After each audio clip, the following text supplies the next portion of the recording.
My wife, the CEO, announced, "I want a prenup. I'm not risking my future on you." I nodded, smart thinking. Then I had my lawyer draft one that protected everything I'd built. Her lawyers called when they realized I had 10 times more assets than she did. So this happened last month, and I'm still processing everything. I'm Alex, 32, and I was engaged to Victoria, who just became CEO of a tech startup that went public. Big deal, right? Stock went through the roof. She's now worth around $8 million.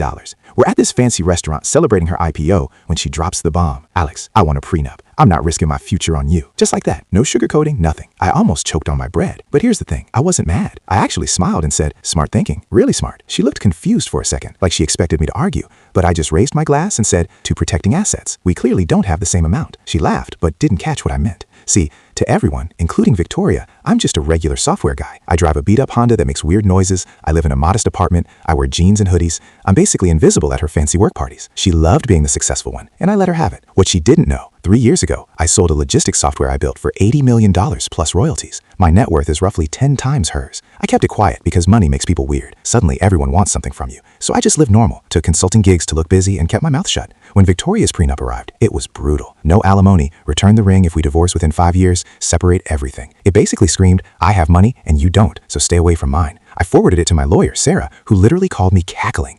"Oh, we're having fun with this one," she said. The meeting with both lawyers was incredible. Victoria showed up in a white power suit looking like she owned the world. Her lawyer, this expensive guy named Richardson, slid her financial disclosure across the table like he was presenting a trophy. Sarah calmly opened her briefcase and pulled out a binder, not a folder, a thick binder. She slid it across to them and said, "Here's Alex's financial disclosure." I watched Richardson's face change in real time, confident to confused to absolutely shocked in about 5 seconds. He went pale.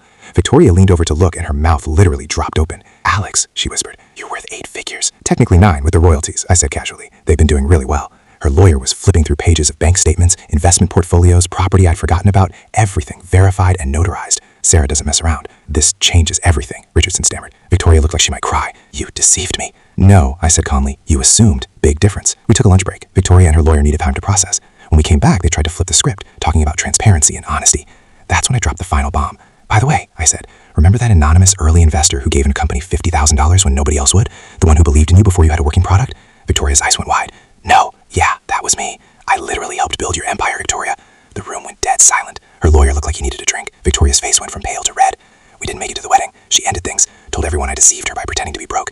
Then someone found the public investment records showing I'd funded her company. Her stock dropped 11% in one day. Now I'm dating Emma, a teacher who thinks liquid assets means the water fountain at school. We split everything 50-50, and she's never once asked about my bank account. Best decision I ever made was keeping my money quiet. It showed me exactly who people really are.